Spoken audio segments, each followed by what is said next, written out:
Welcome all to our next in our KPMG's Private Insights webinar series, and thank you very much for joining us today. I'm delighted that our conversation around transition, diversity and entrepreneurship. I'm being joined by three experts from KPMG in the field, one of which has very kindly joined us from Canada, Daniel Trimarchi, and I'll introduce Daniel a little bit more thoroughly as he talks about our work with the STEP project. In Brisbane, my colleague Richard Cooper, a director with our private enterprise practice, and Kaajal Prasad, who's joined me here in Sydney, though based in Melbourne. And welcome to you all. I'm really looking forward to our conversation today. Just to start, obviously, I would like to take this opportunity to acknowledge the fact that we are in Australia presenting to you from the lands of the traditional owners. In our case, in Kaajal and myself, we're sitting in our Barangaroo offices, which is part of the Gadigal Nation and Gadigal people of the Aurora Nation. And I'd like to pay my respects to the elders past, present and emerging. Today, if I may, Kath, let's move on to our agenda. We're going to cover off on several key themes that have emerged from the most recent of our work in this space in conjunction with the University of Adelaide, KPMG and the University of Adelaide, Australia's Family Business Report. Through that study, based on the work that has been undertaken globally by our colleagues, led to a great extent by Daniel, we'll be discussing three of the key elements that arose from that. We'll take the opportunity, if I may, to work through those agenda items and then leave it open for you to offer questions to our panel as part of a specific segment. As we are recording, please note that we will turn off the recording at that point. So please feel free to either ask your questions directly or alternatively put them in the chat room, and I'll be pleased to ask them of our guests. We are all obviously moving through a period of great and significant transition, and that has been noted and hampered and indeed affected directly by the impact of COVID. Australia has been extraordinarily lucky, as we all know, in that we have managed to somehow through the protection of our borders to limit the spread of the virus within Australia. We note, however, that it's still emergent in our community, and obviously people will be aware, particularly those in Melbourne, of the emergence of another 6 cases today.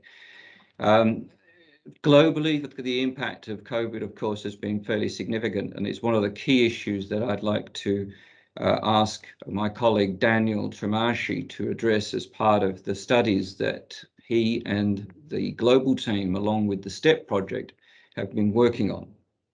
Following that, we'll talk a little bit around those key factors emerging from the report and lead into the questions at the end, hopefully wrapping up in time for 1:30 as our close.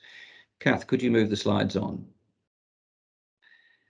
The KPMG report, Transition, Diversity and Entrepreneurship, will now be released on Monday, the 31st of May, and we're delighted to provide you with a bit of an insight of some of the insights arising from that study.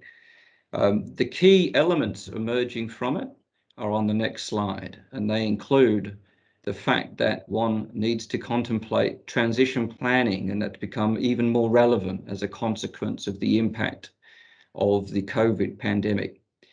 We'll also be focusing on what makes for success through the use and enjoying the benefits of diversity across the business and tapping into all of the skills and range of thinking that can emerge as enabling businesses to build back successfully. And finally, how do you manage to continue to engage and build growth through developing a growth mindset and an openness to entrepreneurship?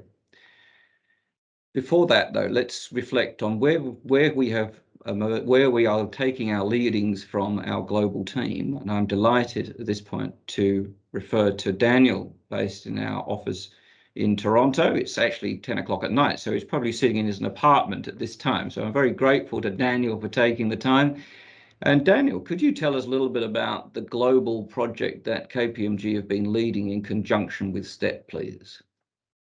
Definitely, Keith, and thank you for having me today. It's a great pleasure to join you and Richard and Kaj, and looking forward to the discussion. So, as you mentioned, much of the work that we've been doing with the STEP project has been born out of a few global studies, the first of which was in 2019.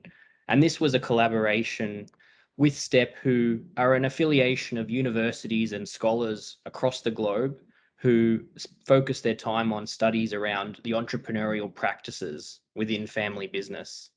And the real value of the project and the partnership is that coming together of what is the deep academic expertise of the professors and the universities and the frontline experience of the KPMG professionals, and sharing those insights and the experiences that we see with the families we work with on a daily basis. And so the 2019 survey really looked at the impact of changing demographics on succession and governance. And it's important to note, I think we sometimes forget when we talk about millennials, the top age of a millennial at the moment is 40. And so that stereotype of what a millennial is and how they act and how they behave is something that is evolving. And we're actually seeing quite a bit of research now around Gen Z as well, which is anyone really up to the age of 25, and starting to learn how they differ from millennials and then obviously the generations before them. So that 2019 survey really highlighted a few key elements, which, as you mentioned, the Australian report, which comes out next week, really bring to life around the retirement plans of a lot of these family business leaders. And from a global perspective, over 50% of them didn't have retirement plans. The role of the succession plans and how these need to meet both the needs of the family and the needs of the business, and then the impact of family and corporate governance. And we saw within some of those statistics that actually families that adopted more than one governance model actually had a higher entrepreneurial orientation and higher firm performance. So these were some of the factors that were born out of the 2019 survey, which have led to the work that KPMG Australia and the University of Adelaide have conducted. And it also led to the 2021 survey, which we launched globally in March. And I wanted to spend the next 6 or 7 minutes just sharing some of the feedback and some of the outputs that had come from that survey. So if we move to the next slide, we can see the questions that this really focused on, which was, are family businesses uniquely resilient and adaptable? And do they really outperform other businesses and other business models? And how do they adapt and react to a major crisis? And so this was something that we undertook across the globe. Again, on the next slide, we can see we had over 3,000 responses globally, 2,500 family firms, and we also had a control group of over 500 non-family firms, because we did want to see how that difference in action and reaction occurred. We saw a mix of generations, and we had over 75 countries participating. So this was a great opportunity to really look at the global reach that both KPMG and the STEP project has. And as you mentioned, I spend my time working with a lot of our member firms and having conversations. Only last week, I was speaking to some colleagues in India, and it's a very different conversation, obviously, to that of the ones with Australia. And even as we look to the US and across Europe, everyone is at different points in time, but everyone is still looking to see how they adapt and continue to evolve. So it's a really interesting way of being able to bring that to life. So if we look to the next slide, this was really about understanding the impact in the short term, the actions and the responses that were taken, and then some of the longer term strategies that we've seen as a result of COVID. And again, these do tie into the conversations around transition. And there's two quite interesting statistics on this slide. I think, Kath, if you just click through one more time, it should build. But there was two interesting points here.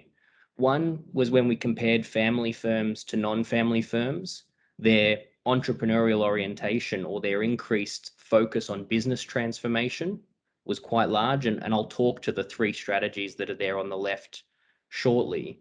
But one of the other interesting points was that family firms that had multiple generations involved in the business were also more likely to take on these business transformation strategies compared with family businesses that only had one generation active.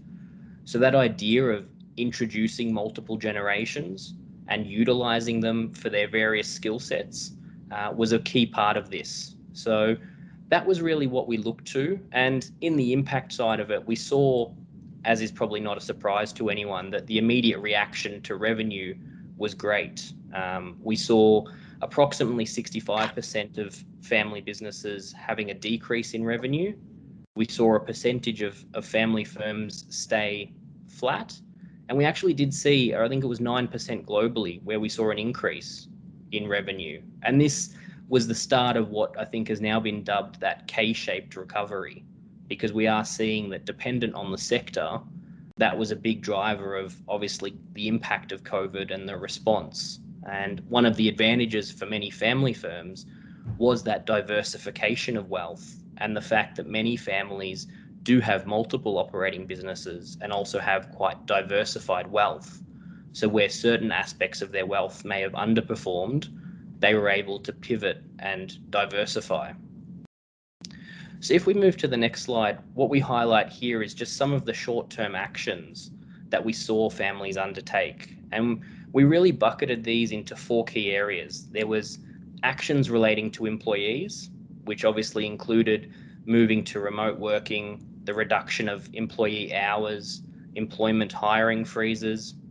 We also looked at business costs. So we saw a lot of families renegotiating their vendor contracts, managing their creditor payments, looking at the investment side of it as well. Obviously, there was a sharp reduction in office expenses for many businesses. R&D investments was also quite interesting. You can see in the bottom left, 24% postponed or cancelled their R&D investments and product launches, which ties into some of the patient capital that we'll talk about later. And the last of those four were around executives, and often we saw a deferral or a reduction in executive pay. And we also saw in many cases families adjusting their dividend and distribution policies, leaving more money within the business or providing greater buffer to many of their stakeholders. So we saw the immediate response based on the revenue impact and based on the decline in revenue. And then we saw some of these short-term reactions. And what we really looked to understand is how these different strategies were then formed. And on the next slide, what you'll see is the three main strategies that were identified within the survey. And this is an interesting point for reflection. As you look at the definitions that are on the screen here, it's not to say that each family falls into one specific category, but it was a really interesting way of understanding the different responses that we had seen and how they happened at different points in time. And another part of the survey actually looked at how we segment the market. And there was two main characteristics: whether or not a CEO was family or non-family, and whether or not the shareholding of the business was concentrated amongst one or two individuals or dispersed amongst many individuals. And these two factors actually played a big part in not only the strategies that were adopted, but also the response of those various family firms. So if we look at the three strategies here, social responsibility, that was really focused around the ESG element. And actually what's developed even more so over the last probably 6 to 12 months is an increasing awareness that ESG is a commercial imperative. This isn't a nice to have, this isn't a reporting tool. Actually, from a commercial business perspective, we're seeing a lot of families undertake a higher level review of their ESG position. And that's really around their relationships with stakeholders. We saw in the initial response to COVID, many family businesses looking to support local communities, pivoting their productions, utilizing their experience. There was a conglomerate of families across Europe who were all in the logistics and transport industry, who basically came together and really pushed distribution of masks, sanitizer, medical equipment.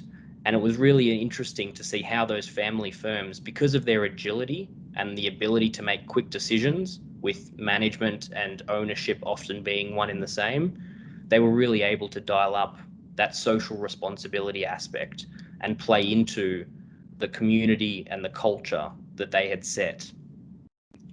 The second of those three strategies was that business transformation strategy.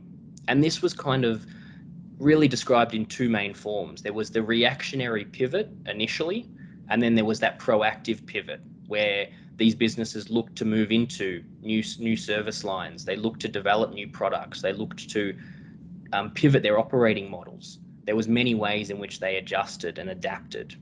And the third is something that is very common to many family firms, which is really that long-term outlook. And we talk a lot about patient capital. And what we saw many family firms do were be able to kind of leverage their low debt, leverage their long-term mindset to not make rash decisions, to not have to force closures, to not have to make decisions that potentially private equity backed or public companies had to. And so that was a really interesting, I guess, understanding of the mindset of how families adapted. So these were the three strategies that came out. And I think in the lens of transition and also diversity, we're seeing how these play a part. So I think we'll see this in Richard and Kaaj's presentations as we go forward. And I think my final slide really just is a bit of a takeaway in terms of picking up some of the questions that came from this. And this was really about understanding of the responses that you've seen there and of the strategies and the actions, which are appropriate, which are not. How do we revisit our SWOT analysis in a post-COVID world? How do we revisit our business model canvas in order to understand if our strategy is still fit for purpose? And importantly, how do we understand how our leadership transition and our family evolution and family involvement is going to change? So these were some of the key takeaways. And as I said, I think it's a perfect segue into the rest of the session to talk about how many of these global insights and global data points translated into the Australian market and the work that you undertook meeting with Australian families and building out on these. So that was really what I wanted to share, but happy to pick it up later in the Q&A as well. Daniel, thank you so much, and a great deal to learn from that presentation. I think we could easily spend the whole session running through some of the findings from that, and hopefully at some point we may get that chance. But as you've mentioned, there's a great deal that feeds from that into the segments of our conversation, focusing on some of the key findings from the local questioning and the local interrogation of some of that information that we held with a number of family businesses across Australia. So it's a great opportunity perhaps to introduce Richard to the conversation to talk about one of the key findings from that. And if you move on to the next slide, please, Kath. You'll see there that there is a quote from Richard which says it all to some extent as regards the imperative, and maybe COVID has driven it. But Richard, I'm interested here. There seems to me to be a real sense of rephrasing or indeed repositioning how one might want to think about change. And I'm just interested in your sense of the use of the term transition as against what we might typically have seen as succession. Yeah, thanks, Keith, and welcome everyone from Brisbane, where if it cuts out, we've had a power failure. But we'll move on and hopefully, fingers crossed, everything will be all right. But look, to your question, Keith, absolutely. When I'm working with families, that word of succession comes up, and rightly so. It's ingrained in our psyche around succession and moving out of the business or the family office. But in my experience, that sense of succession gets a little bit confusing in my mind anyway, because there's a focus on the end date or the end outcome or the estate plan.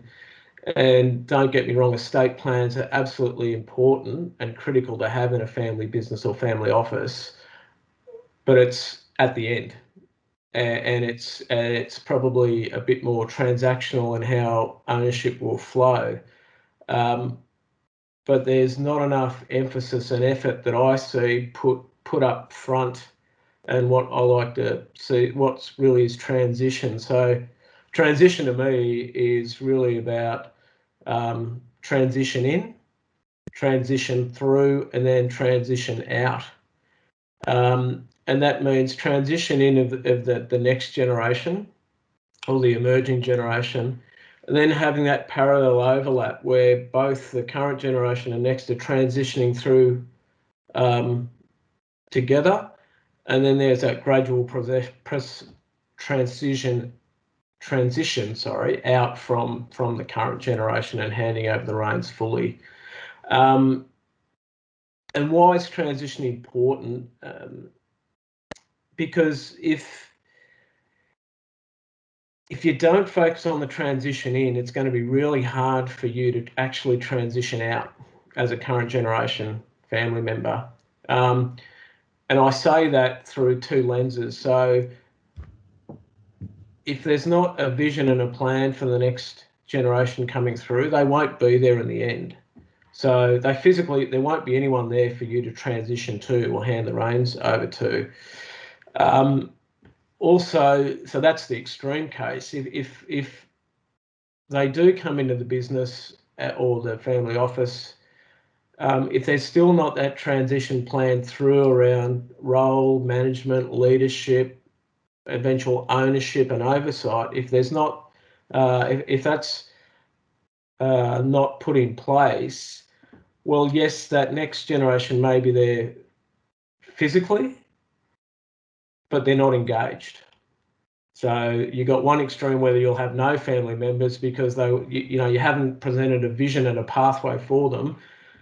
The other scenario is, yes, they're physically present because they feel that their wealth and future financial security is here in the business, but they're not engaged, and that will impact the performance of the business long term and performance of the family in my mind. Thank you, Richard. So as I took from that to a large extent the sense that obviously, this isn't a binary question. It's not just simply do this today and then this happens next day. I think it's very much more a broader conversation around the whole of, as you refer to, transitioning in and then transitioning to something which is both on behalf of the person who may be exiting the business, but also on behalf of those people who have assumed responsibility and looking forward to stepping in and recreating and re-energizing. I might bring Kaj in at this point, because I think it would be interesting perhaps to see how you've seen these discussions evolve in your work with families as well, if I may. Yeah, sure, Keith. Thank you, and welcome everybody. So it's interesting, Keith, you mentioned it might, COVID might have accelerated some of these discussions, but definitely over the last 2 or 3 years at least, the discussions I've been having with families in business together has definitely changed, and more so around the inclusion of the broader family business ecosystem that includes non-family members as much as it includes family members. So we're moving from having discussions about the implied expectation of succession to the eldest child or eldest son in a lot of cases, through to transitioning to the best person for the job, whether or not they're a family member. And so sometimes this means that the most senior leadership role in a family business actually skips a generation before coming back to a family member, simply because a family member may not be ready to take on that position. And that's becoming much more of a common conversation that I've been having. And this focus on the business's broader ecosystem really plays into the thoughts that Richard just shared around transition and a transition plan rather than an end-dated succession plan, because transition implies that there's more to think about than just the family member's role or the leader of the business's role and the next person's role who's taking over. It's also about how do you manage the messaging to employees and to the market? How do you manage having a shareholders board where the CEO may not necessarily be a family member anymore? How do you incorporate the familyness, or how do you keep that familyness going both in the business and across the family members through family councils and similar forums. And then also, very importantly, how you manage the financial goals and expectations of family members through designing a well thought out transition plan. So a lot of those things around transition are becoming a lot more prevalent than just a pure succession plan. So yes, and I think, look, COVID's accelerated that conversation, because a lot of family businesses have found themselves in a position where the skill sets they needed to get them through 2020 and so far 2021 as well were different to what they'd ever experienced. And so they've had to tap into broader skills and resources to get them through that period. Thank you, Kaj. I'll just, obviously you've touched there on your experience around the transitional side. One of the other key findings of the report dealt with the question around diversity of thought and how do you bring in that different perspective, and a lot of that comes to mindset. Daniel, I just wonder, have you seen diversity or the capacity for family businesses to embrace diversity more in cultures? Have you seen diversity emerge across the country in your studies more broadly in other areas than, say, in more traditional cultural areas? I'm very intrigued by how you've seen that play out. I mean, the short answer is yes. I think there's definitely been, when we look at the different cultural models, kind of globally, there's three models within families we often see. You have that individualistic mindset, very prevalent in North America, Northern Europe, Australia. Then you have that collective harmony mindset, more South and East Asia. Mm-hmm. And then you have that honor culture, which is more focused in the Middle East, India, South America. So when you look at those different cultures, they come with different attitudes towards diversity, towards transition, towards the respect of elders. And all of these elements play a big part in that transition conversation. And so I think that sets the tone. And then what's interesting is what we're now seeing generationally is this cross-culture clash, where many family members may be born and raised in one country and then go off to study in North America or study in Europe and then come back to their country of origin with a different mindset. And so when you start to see that individualistic, and I mean sweeping generalization, but a next generation goes away, comes back with a much more individualistic mindset into a family that is very much built on honor culture, respect, wait your turn, you'll be told when it's your turn. That's a very different conversation. So yes, so I think there's not only those different cultural types that exist, but we're starting to see that cross-culture clash kind of be a stimulator for these conversations. Thank you, Daniel. Yes, I think as you say, the capacity for those cultural exchanges to emerge as being relevant in context of any transition, particularly in a multicultural environment such as Australia, is very important, particularly for the families concerned and also for those people like ourselves who work with those families directly. Diversity is an extraordinarily important thing, Kaj, and I just wonder, what do you think are some of the ways that family businesses are able to increase diversity and how they might think about introducing new ways of thinking? Yeah, sure. So I think firstly, it really is about understanding what diversity means to your family. It's not just about the traditional things that we're used to, seeing and hearing around gender and age and cultural background. It's also about incorporating different lived experiences and perspectives, similar to what Daniel just mentioned in relation to educational diversity, for example. A family that I work with at the moment has recently undertaken a strengths exercise for each of its next-gen family members, really to understand how they can be incorporated into broader family enterprise issues, whether it be in the business, in the family office, or on the private sort of family side. And that's a form of that's a way that they've engaged this topic of diversity and made it relevant to themselves, because what they'd experienced is it's a family that's very much involved in core primary production and farming. So, and it's fourth generation, so it's been around in the family for a long time. And again, COVID presented some challenges to them, being in rural Queensland and just having the challenges that came with importing and exporting last year. And so from that strengths exercise that they undertook with the Next Gen, out of that they've gotten a couple of social media content creators. They've got an entrepreneur who's a family member who's founded a spin-off business from the original family business. And we've got a hospitality specialist who has found a clever way to give back to the community using the family's brand and reputation to do it. So that's a form, that's a very I guess interesting way of including or incorporating diversity into the way that the business has evolved over the last 18 months or so. And a key part of that is really making room for and providing the mechanisms for family members and sometimes non-family members to be included in that process, and broaden the thinking, broaden the objectives, and challenge current business leaders in their own perspectives so that they can get a broader sense of what opportunities are out there for them. Richard, I think from what Kaj has said there, obviously that sense of being able to identify that which is a strength of the whole group seems rather important. What's your sense of that comment? Yeah, I think absolutely. I couldn't agree more. The diversity piece, taking those blinkers off and letting everyone have a voice or play a role, absolutely critically important. Not just for the great ideas that you get and different directions you could take the business and the family, but also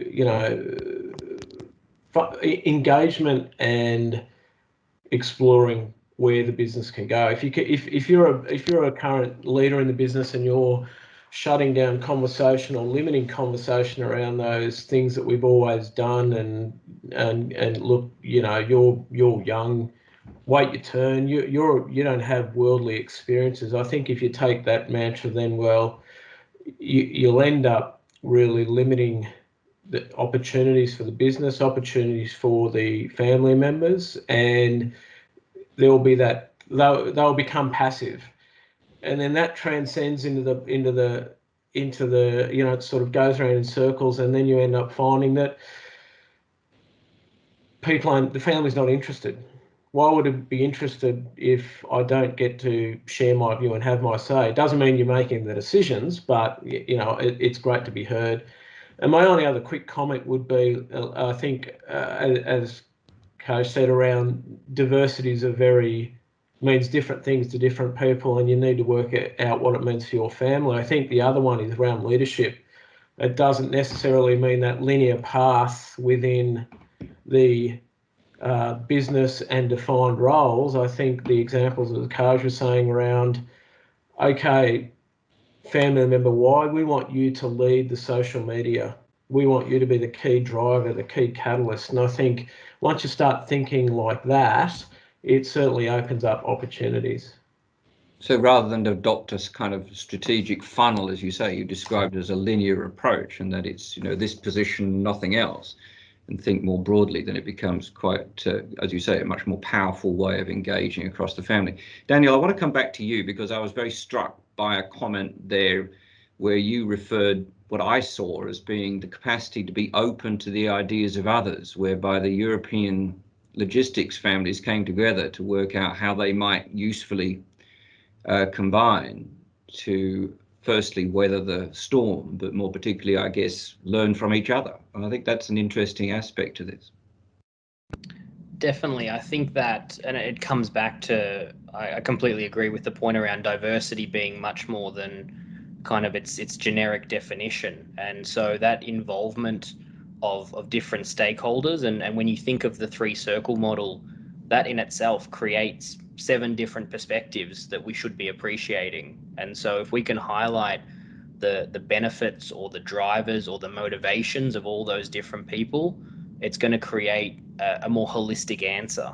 Because I think we're seeing the relationship generationally as well between the family and the business change. To Kaja's point about family, what makes a family business a family business? Does it have to be family owned and family run?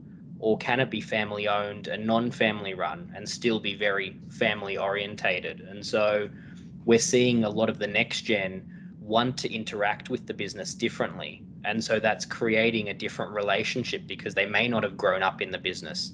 They may not have the same emotional attachment to the core business, but that also might create a different perspective about when the right time to exit is, or when the right time to move into a different aspect or different phase for that family. So that movement from being a family business to being a business family, I think, is actually a catalyst to allow a lot of the next generation to develop more unique roles than potentially their parents and grandparents had in a much more traditional sense.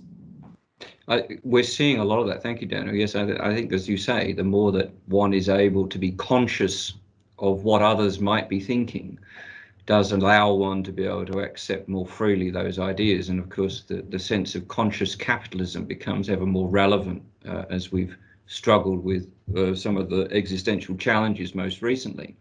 But one of the third most important findings from the survey, if you just move to the next slide, please, Kath, was that which essentially is, in many ways, underpins future success. That is the capacity to continue to evolve and not allow entropy to set in. And I guess there's a question for all, but I might start with you, Kaj. If diversity is an enabler of change, then how does one foster entrepreneurship as part of that? Yeah, great question, Keith. And looking at the quote from Catherine there, I think, like I mentioned with diversity and understanding what that means for your family, exactly the same question applies to entrepreneurship. And what does that word entrepreneur mean to your family? So entrepreneurship doesn't have to be all about, whiz bang, latest technology and gadgets and things like that, but it can be if that's what your family wants it to be. And it's whatever enables your family, not only your business, to grow with impact and continue to innovate and stay relevant. I think that they're probably some of the key things there in terms of fostering that entrepreneurship mindset. The important thing really, though, is once you agree on what entrepreneurship means to you and your family, to then create the mechanisms to encourage the diversity of thought and adapt those values and behaviors to the entrepreneurship mindset within your family. So I hope that makes sense, but it's really about incorporating all those different perspectives that you've opened yourself up to, and then going, what can we do with this that enhances not only the core business, but the family more broadly. I think, different perspectives and having an entrepreneurial and innovative mindset, they're gifts that the family members around you have already got and are willing to give.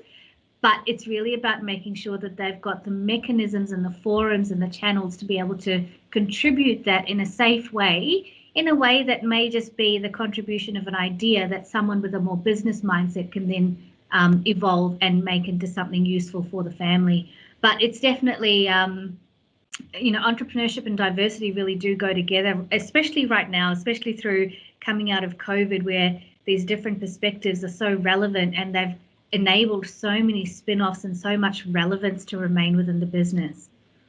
Richard, your thoughts on some of those comments from Kaj, and particularly the way in which perhaps it's become more accepted that people would be more entrepreneurial or think or have the freedom to be more entrepreneurial, do you think? Yeah, I think my observations there is the media's probably got a lot to play here. They talk up the entrepreneurship, but the only examples you ever see are the person that's bootstrapped their business and suddenly turned it into a great unicorn and sold it on the stock exchange.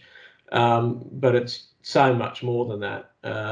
And if people have got that mindset, if it's not entrepreneurial, if it's not, unless it's big and bang and flashy, they miss out all the other opportunities. We do know that entrepreneurship is not born in us, it's learnt. So it goes back to that transition piece for me around creating that mindset, entrepreneurial mindset, and helping that next generation family member grow personally and professionally.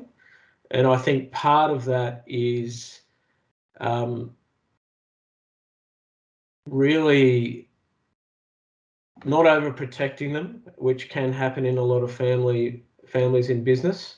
So they need to be able to sort of spread their own wings and maybe fail on a project, or do something. You know, we're not risk betting the farm on everything, but it would be good for them to show their wares with boundaries in place on something small, which to help cultivate that entrepreneurial spirit and show what they can do. Thank you, Richard. Kath, can we go to the next slide? I think there's an interesting concept here, which I wonder if I might get Daniel perhaps to talk to a little bit, but it's actually from the surveys conducted globally, is around the concept of the EO stands for entrepreneurial orientation. And Daniel, I wonder if I might ask you to perhaps comment a little bit on what this slides are saying as regards the nature of entrepreneurial orientation within family businesses. Mm-hmm. So, I mean, really what those 5 characteristics on the left were the kind of identified drivers of that entrepreneurial orientation. So these were the key elements where, based on the survey responses, these were the characteristics that we found drove that high level of entrepreneurial orientation and where that focus lay. And obviously, I mean, you look at proactiveness there, that is something that is the go out, get there attitude. That is, entrepreneurship is often seeing the opportunity before anyone else and capitalizing on it. That's why an entrepreneur is able to do that. What's quite interesting is the risk-taking element, and I think that builds off what Richard was saying, in the sense of it's very hard, and I see this often when I speak to next generations, especially 3rd, 4th, or 5th, to say, well, hold on, entrepreneurship to my grandparents was they started with nothing and they built up an empire. I am starting with an empire and then I'm needing to go somewhere from there. So all of a sudden, it's very different when you've started a business and you've got yourself as the sole employee, sole director, you're the janitor and the CEO, to I'm now in charge of a business that employs 400 plus people. I'm in X amount of countries. So it's and it's not that any is easier or harder or better or worse, but I think often those conversations with the generations are around, it's a different type of risk and it's a different attitude. And I really liked what Richard was saying about that learning opportunity, because there's some research out there which talks about parenting styles, and it defines them as either gardeners or sculptors. And it's that mindset of a sculptor takes a block of marble and they carve their perfect next generation. You'll go to this school, you'll hang out with these people, you'll get this level of education, you'll go work here. And then they get confused when that person then does something outside of that system. Whereas the gardener mentality is very much around, I'll plant the seed, I'll water it, it will grow in any which direction. And I think that was really what I took from Richard's comments around, give them the opportunities to do this, whether it's in the business, whether it's outside the business. But that autonomy, which again comes back to the factors there on the slide, you need to build that, because many of these things, some of it is natural, potentially. There's that whole nature versus nurture argument, but I agree a lot of it can be learned or at least developed further. Could I just jump in there, Daniel? And that goes into the whole risk-taking mentality. You've got a cohort in the next gen that would go taking over that large, mature business. Well, they're very risk-averse because they're saying, well, I don't want to stuff this up. You know, the legacy's been built. It's only downhill from here if I don't get it right. The other mentality, which is can be concerning, is the younger generation take on an entrepreneurial spirit, which is highly risk-taking, with someone else's money that they haven't earned, or inadvertently they don't maybe have the same value placed on it as what the previous generations have. So I'm not saying either is right or wrong, but it just needs to understand the potential influencing factors that go into entrepreneurial risk-taking and the mindset of that next gen.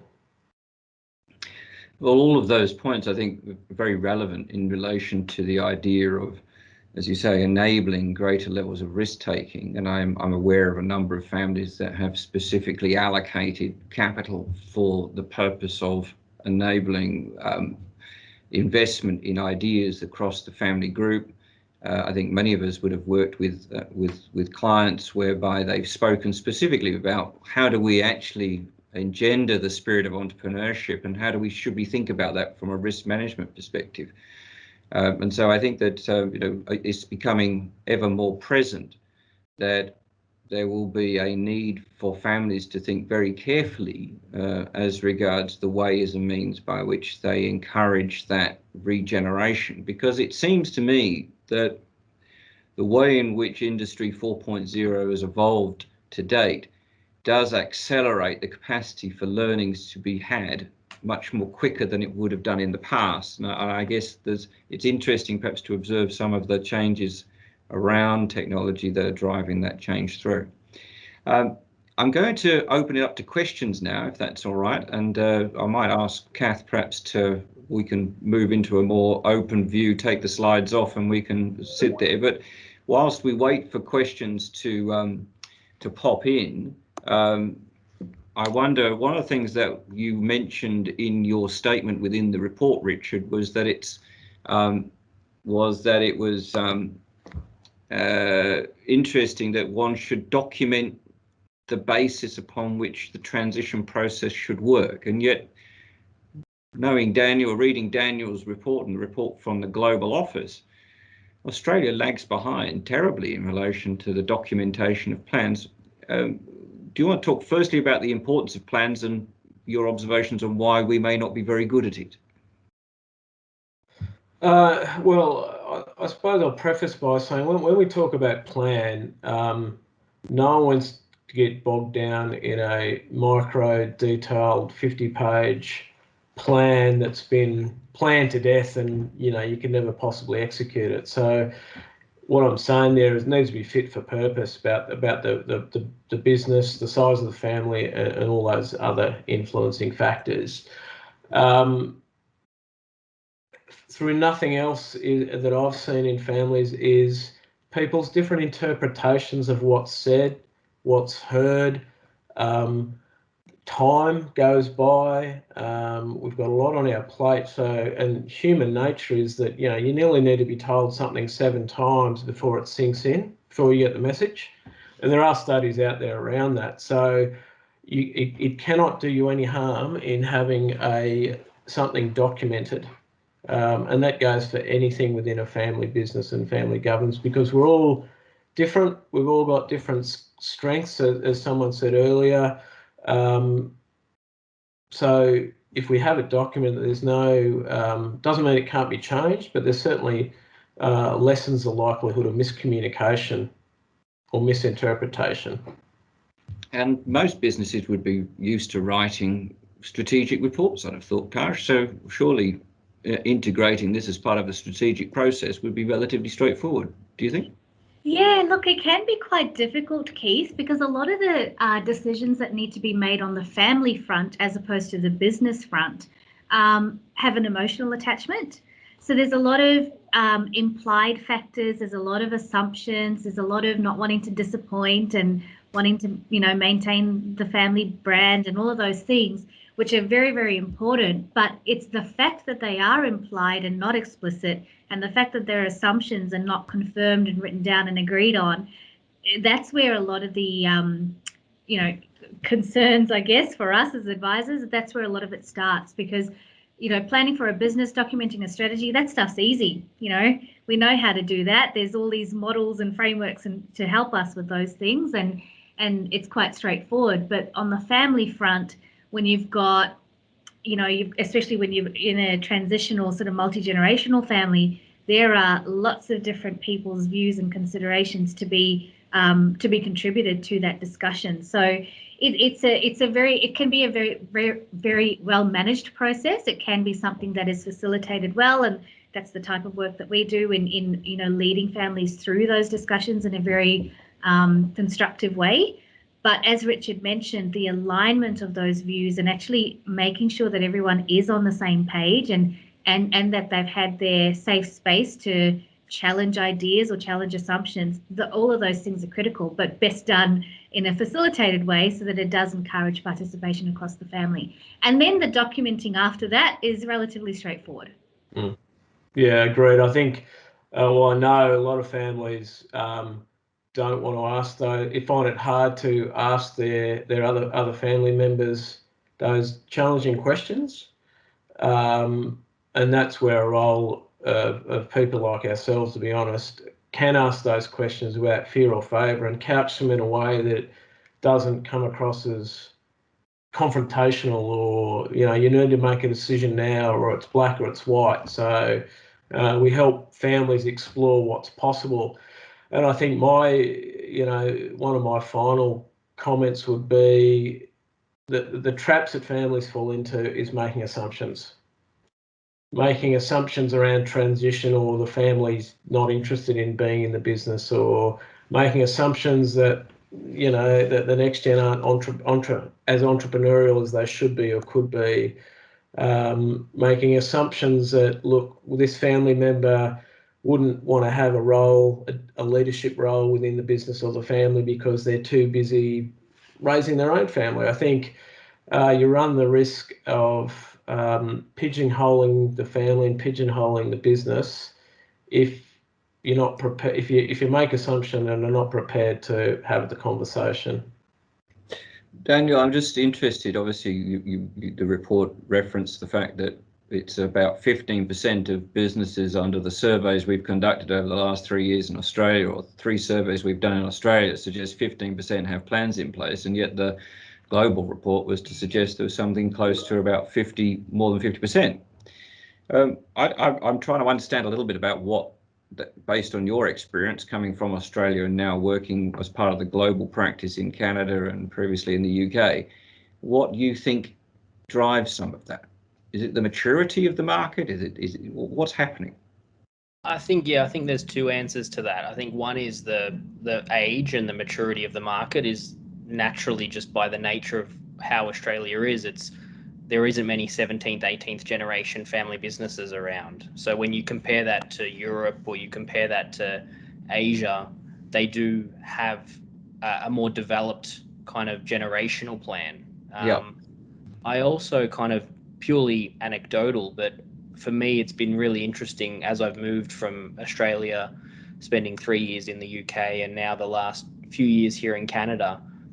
Of the 3 countries that I've worked in, Australia has also been the least adversarial in terms of their nature and approach. And again, I don't have any science to this other than the attitude of how they use lawyers, the attitude of when working with families, you're working with the family collectively, versus in some cases across Europe and North America, it's working with each of the shareholders, but they are kind of working for themselves. And so I think it's been interesting to see that, and maybe it is part of the Australian ethos and mindset around how we approach things, to be able to go through this process in a much more collaborative and consultative way, because I think that does tie into the outputs. If one of the big things I've seen is not everyone's going to agree with whatever you end up documenting, probably to 100% level, but as long as everyone agrees with it enough and understands why it is there, when it comes to then it being enforced or implemented,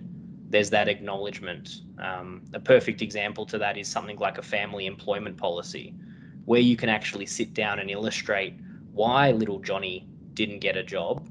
You can do it in a way that is much less offensive to his parents, potentially, to say, well, why did his cousin get a job and why didn't he? And you can point to some more definitive reasons and rationales, and they can appreciate that they were a part of creating those parameters.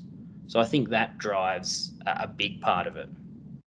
That's very interesting. Again, you've touched on that cultural issue, and of course that's very interesting to hear you give that kind of societal view, and so I appreciate that. The other thing I was just, as it occurred to me as we were talking through that commentary there, was just to what extent, as time becomes something which within the report itself, within the report itself, there was a comment that was to suggest that those people who may well be now thinking about their future careers inside a business may have a more open view of how they wish to spend their time. And I wonder to what extent you might comment on that different perspective as how one should choose to live their lives as against their parents, and how that feeds into the whole equation of discussion around future of a family business. And I might start with you, Kaj, if I may. Thanks, Keith. Yeah, great question. I think I actually see this day to day with a lot of the families that I work with, especially where they are multi-generational and they've sent their kids off to study overseas and actually gain different cultural experiences as well. And so I've been fortunate enough to work with families where they've actually embraced that. So the kids have come back, and when I say kids, they're all sort of in their 30s or 40s. And the experiences that they've gained overseas have been transformed, I guess, into a business sense to say, well, how do we incorporate some of these skills that you've learned, experiences that you've had, into being a better employer, into being a better community provider, and to, all of those things. So I actually see it as a really positive thing that they're able to incorporate that. And of course, the trick there is to try a few things and see, when you have had the next generation experience with different life experiences, try different things and get them to contribute and participate, and some things will pay off and some things won't, but you've still got a stronger individual for it. So so I really encourage that. Okay, Richard, what's your sense of that kind of feeling that there's more to life than simply grinding away for 12 hours a day? I think that's for all of us, regardless of whether we're in a family business or not. It becomes certainly more difficult when you've got the eyes of other family members on you that don't have the same shared view, and that's not right or wrong. That's just family. Look, it's in terms of that diversity piece, though, I think you've got to look it back and say, well, we sent the next generation, we wanted the best for the next generation. We encouraged them to spread their wings and get different life experiences and perspectives, and sent them to different schools and universities or whatever educational pathway, and live in another town, another country. I'm not sure why you do all that and then have them come back into the business and flip it on its head and treat them like they were 5 years old and this is how things are done. Do you know what I mean? You did it for a reason. You wanted something for the kids, so you embrace it and take it on board. That's a lovely way for. I think that's a fantastic insight, as you say. The fact is that if you've opened the minds of your children to other things, then don't expect them to necessarily agree with everything you say, is probably a good way of summing that up. Daniel, just recognising that it's getting close to 11 o'clock at night over in Canada, any final reflections and thoughts on our conversation? I think just some really quick ones. So when we talk about transition, it's important to realise that it's transition of ownership, which is different to transition of leadership, which is different to transition of management. So when we're talking about transition, knowing which element we're talking about. And then I think just the other point was around allowing individuals to assess the change and assess how their governance is evolving. We often use kind of 4 metrics. We say, look, is it right for the individual? Is it right for the family at large? Is it right for the business? And does it make sense in the real world? And I think if people can take that away and often put themselves in the other's shoes, that can be quite helpful in building that discussion. So that would be my last couple. Well, thank you very much, Daniel. And thanks also to Kaj and Richard for your time and insights today. We're coming close to the appointed hour. Kath, I'd just like to put the closing screen up so that people are aware that if they have questions, they can reach out to myself, Richard, Kaj, and Daniel. I'm sure he would welcome any suggestions or comments from Australia, and as he sits there in Toronto. And I'd just like to say thanks to everybody for joining our call today. It's been a fascinating conversation, and I'm pleased to say that We are recording, so there will be a copy of the recording of this webinar for those people who wish to refresh their memory of what we spoke about, and more particularly a copy of the report that will be issued on Monday will be sent to everybody who is registered. So thanks once again. We look forward to the next conversation in our Private Insights series, and thank you again for your time.